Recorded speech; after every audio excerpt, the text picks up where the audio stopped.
মধ্যপ্রাচ্যে ইরান যুদ্ধ ঘিরে উত্তেজনা যখন তুঙ্গে, ঠিক তখনই যেন আগুনে ঘি ঢাললেন উত্তর কোরিয়ার নেতা কিম জং উন। নতুন সামরিক সক্ষমতা দেখাতে ক্ষেপণাস্ত্রের পরীক্ষা চালিয়েছে উত্তর কোরিয়া।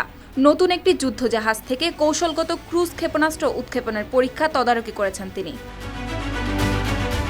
দেশটির রাষ্ট্রীয় বার্তা সংস্থা কোরিয়ান সেন্ট্রাল নিউজ এজেন্সি কেসিএন-এর বরাতে রয়টার্স জানায়, ৫ মার্চ বুধবার ৫,০০০ টন ওজনের নতুন ডেস্ট্রয়ার চোহিয়ন সমুদ্র থেকে স্থলভাগে আঘাত হানতে সক্ষম ক্ষেপণাস্ত্র উৎক্ষেপণ করা হয়। জাহাজটির আনুষ্ঠানিক কমিশনিংয়ের আগে এই পরীক্ষা চালিয়ে এর যুদ্ধ সক্ষমতা যাচাই করা হয়েছে।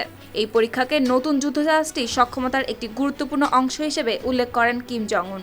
সেই সাথে তিনি একই শ্রেণীর বা আরও উন্নত যুদ্ধজাহাজ তৈরির আহ্বান জানান। তিনি বলেন, পানির নিচে ও পানির অন্য দিক থেকে আঘাত হানার জন্য এটি নৌবাহিনীর শক্তি দ্রুত বাড়াবে। এমনকি নৌবাহিনীকে পারমাণবিক অস্ত্রে সজ্জিত করার কাজ সন্তোষজনকভাবে এগোচ্ছে বলেও দাবি করেন তিনি।